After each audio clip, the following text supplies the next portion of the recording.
I'm going to zoom out a little and then pan the view until I can see the light source. Now right-click on the lamp to select it, then grab the green arrow and drag the lamp over here. Then come over to the right and click on the Object Data button. Make sure that the point lamp is selected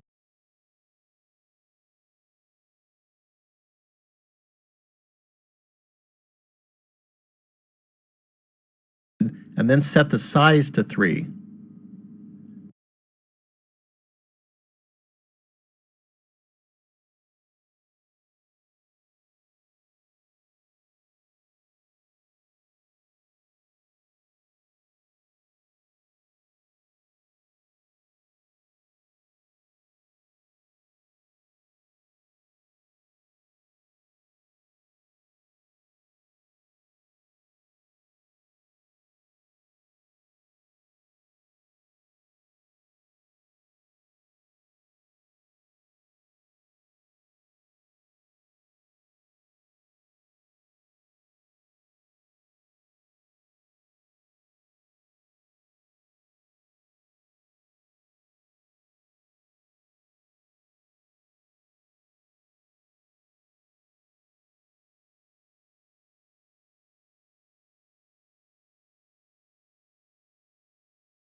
Next, let's increase the number of particles that we're using.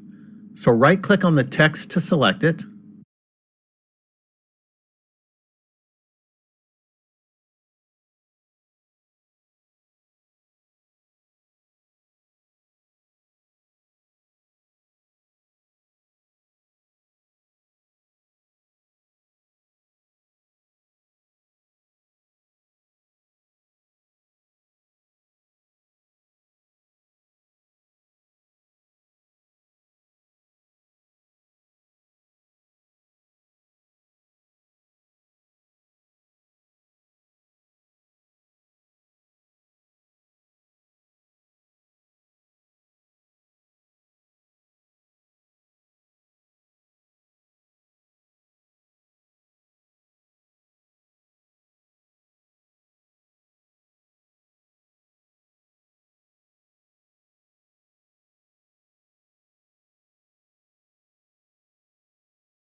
Then click on the particle button. I'm going to use 20,000 particles. You will probably want to experiment with this value. If you have fewer text characters, then you can use fewer particles. If your font size is larger, then you may want more particles. But avoid making this value too large, however, because it will not only make rendering times really long,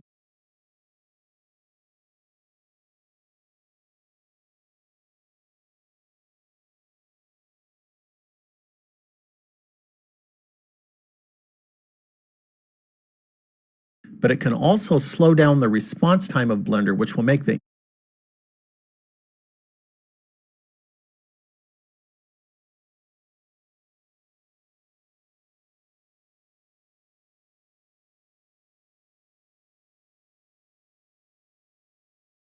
interface feel sluggish. On my computer, even this value of 20,000 that I'm using makes the Blender the timeline to frame 1. This is because the particles don't start to appear until frame 20. Now let's set up some rendering options. So click on the Render button. Then open the Sampling section. I'm going to set the number of render samples to 50. Since we're going to be rendering 135 frames,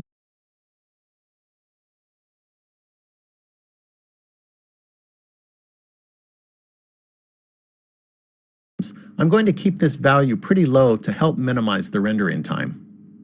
Now come up to the output section. This is where you set the direct result temp direct this button and select a direct file format.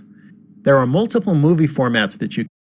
Now we're ready to render the animation, but I'm going to save the project first. It's a good idea to